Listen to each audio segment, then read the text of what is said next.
लोमड़ी और सारस। ये भव्य कहानी एक पुरानी डेनिश किंवदंती पर आधारित है और उन अजीबोगरीब चीज़ों के बारे में बताती है जो हुई। ये सब इसलिए हुआ क्योंकि लोमड़ी ने सारस पर युद्ध की घोषणा कर दी थी। एक समय की बात है, जंगल के दो पड़ोसियों लोमड़ी और सारस ने एक दूसरे का काम बचाने के लिए अपने सभी भोजन को इकट्ठा करने और बारी बारी से खाना पकाने का फैसला किया। दुर्भाग्य से लोमड़ी ने खाना पकाने के लिए एक पैन का इस्तेमाल किया और सारस ने एक बर्तन का इस्तेमाल किया। और जब उन्होंने खाने की कोशिश की तो वे बड़बड़ाए और कराहने लगे क्योंकि लोमड़ी बर्तन में से कुछ भी नहीं निकाल पा रही थी और सारस पैन में से नहीं खा पा रहा था। उनका गुस्सा बढ़ता गया, उनकी दोस्ती खत्म हो गई और युद्ध की घोषणा हो गई। जब ये खबर चारों ओर फैली तो इस महान लड़ाई को देखने के लिए आसपास के सभी कस्बों और ग्रामीण इलाकों से पुरुष, महिलाएं और बच्चे यात्रा करके आए। लेकिन एक फार्म पर एक गरीब दासी को घर की देखभाल के लिए अकेला छोड़ दिया गया था। वो लड़ाई न देख पाने के कारण बहुत दुखी महसूस कर रही थी और वो अकेली और ऊब चुकी थी। अंत में उसने चुपके से बाहर जाकर देखने का मन बना लिया। सभी दरवाजे और खिड़कियां बंद करके और चाबी अपनी जेब में रखकर वो जंगल से भाग निकली। ज्यादा दूर जाने से पहले ही वो एक बड़ी धारा के पास पहुंची जहां तख्ता बह गया था और वो पार नहीं कर सकी। जब वो वहां खड़ी सोच रही थी कि क्या करे तो उसने अपना रुमाल बाहर निकाला और ऐसा करते ही घर की चाबी उसकी जेब से फिसलकर धारा में गिर गई और गायब हो गई। तुरंत वो घुटनों के बल बैठ गई और कीचड़ भरे पानी में बेचैनी से झांकने लगी। अगर उसे चाबी वापस नहीं मिली तो उसकी मालकिन को पता चल जाएगा कि वो बाहर गई थी और उसकी नौकरी चली जाएगी। एक आंसू उसके गाल से नीचे लुढ़कने लगा। मैं क्या करूं? वो रोने लगी, क्योंकि मुझे वो चाबी फिर कभी नहीं मिलेगी। काश मैं घर पर ही रहती और लोमड़ी और सारस और उनके मूर्खतापूर्ण झगड़े की परवाह न करती। जब वो वहां बैठी रो रही थी तो एक पर्वत पुरुष उसके पास आया। उसने उसकी मदद करने का वादा किया अगर उसके पहले पैदा हुए बेटे के 10वें जन्मदिन पर वो उसे या तो बच्चा दे दे या एक बोरी सोना दे दे। दासी तुरंत सहमत हो गई। उसे वास्तव में कोई चिंता नहीं थी क्योंकि उसका कोई बेटा नहीं था। उसकी शादी भी नहीं हुई थी। वो बस अपनी मालकिन से पहले घर वापस पहुंचना चाहती थी और जैसे ही पर्वत पुरुष ने उसके लिए चाबी ढूंढ दी उसने वही किया। वो लोमड़ी और सारस के बारे में पूरी तरह से भूल गई थी। लगभग 1 साल बाद युवा दासी ने शादी कर ली और जल्द ही उसने एक बेटे को जन्म दिया। तभी उसे अपने वादे की याद आई। उसने महसूस किया कि लड़के को पर्वत पुरुष से बचाने के लिए उसे वास्तव में बहुत मेहनत से बचत शुरू करनी होगी।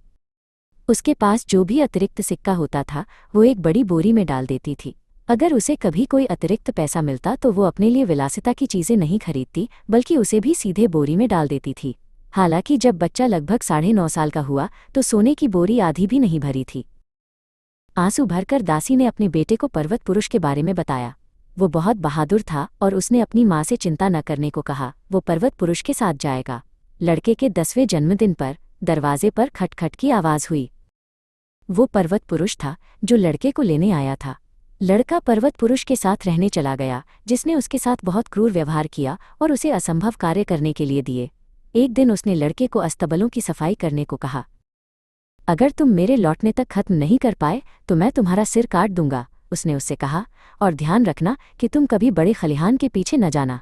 लड़के को पता था कि वो समय पर कभी खत्म नहीं कर पाएगा और इसलिए चूंकि उसका सिर वैसे भी कटना था उसने सोचा कि क्यों न जाकर देखा जाए कि बड़े खलिहान के पीछे क्या है।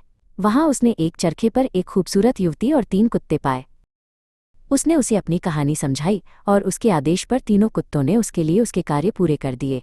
जब पर्वत पुरुष वापस लौटा तो उसे पता नहीं चला कि लड़के को मदद मिली है और इसलिए सब ठीक रहा।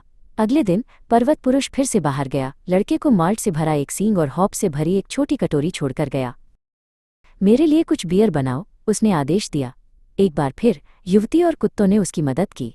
उस शाम जब पर्वत पुरुष बियर के असर से सो रहा था तो युवती ने लड़के को अपने पास बुलाया।